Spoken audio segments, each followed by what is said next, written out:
தலைவர் அவர்களே, அவைக்கு ஒரு மகிழ்ச்சியான செய்தியை தெரிவிக்க விரும்புகிறேன்.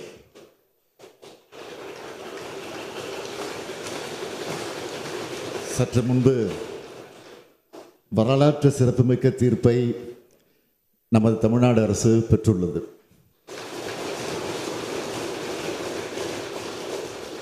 இந்த சட்டமன்ற பேரவையில் நாம் நிறைவேற்றி மாண்புமிகு ஆளுநரின் ஒப்புதலுக்காக அனுப்பி வைத்த பல முக்கிய சட்ட முன்வடிவுகளுக்கு ஒப்புதல் தராமல் திருப்பி அனுப்பினார்.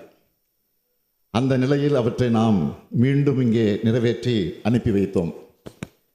2வது முறை சட்டமன்ற பேரவை நிறைவேற்றிய சட்ட முன்வடிவுகளுக்கு மாண்புமிகு ஆளுநர் அவர்கள் ஒப்புதல் அளித்தே ஆக வேண்டும் என்று அரசியல் சட்டம் வரையறுத்திருந்த போதிலும் இவற்றுக்கு ஒப்புதல் அளிக்காமல் ஆளுநர் அவர்கள் காலம் தாழ்த்தி வந்ததோடு அதற்கு தனக்கு அதிகாரம் இருப்பதாகவும் தெரிவித்து வந்தார்.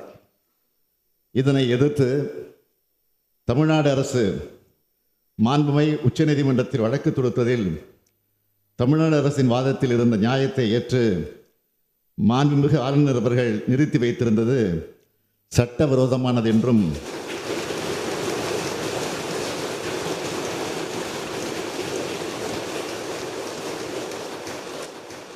அந்த சட்ட முன்வடிவுகளுக்கும் ஆளுநர் அவர்கள் ஒப்புதல் அளிக்கப்பட்டதாக கருதப்பட வேண்டும் என்றும் தெரிவித்து வரலாற்று சிறப்புமிக்க தீர்ப்பினை இன்றைக்கு மாண்புமிகு உச்சநீதிமன்றம் வழங்கியுள்ளது.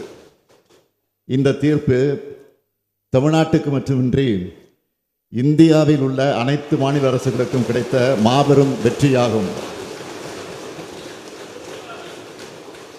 இந்த தீர்ப்பு தமிழ்நாட்டுக்கு மட்டுமின்றி இந்தியாவில் உள்ள அனைத்து மாநில அரசுகளுக்கும் கிடைத்த மாபெரும் வெற்றியாகும். திராவிட முன்னேற்ற கழகத்தின் உயிர் கொள்கையான மாநில சுயாட்சி, மத்திய கூட்டாட்சி தத்துவம் ஆகியவற்றை நிலைநாட்டிட தமிழ்நாடு போராடியது. தமிழ்நாடு போராடும், தமிழ்நாடு வெல்லும்.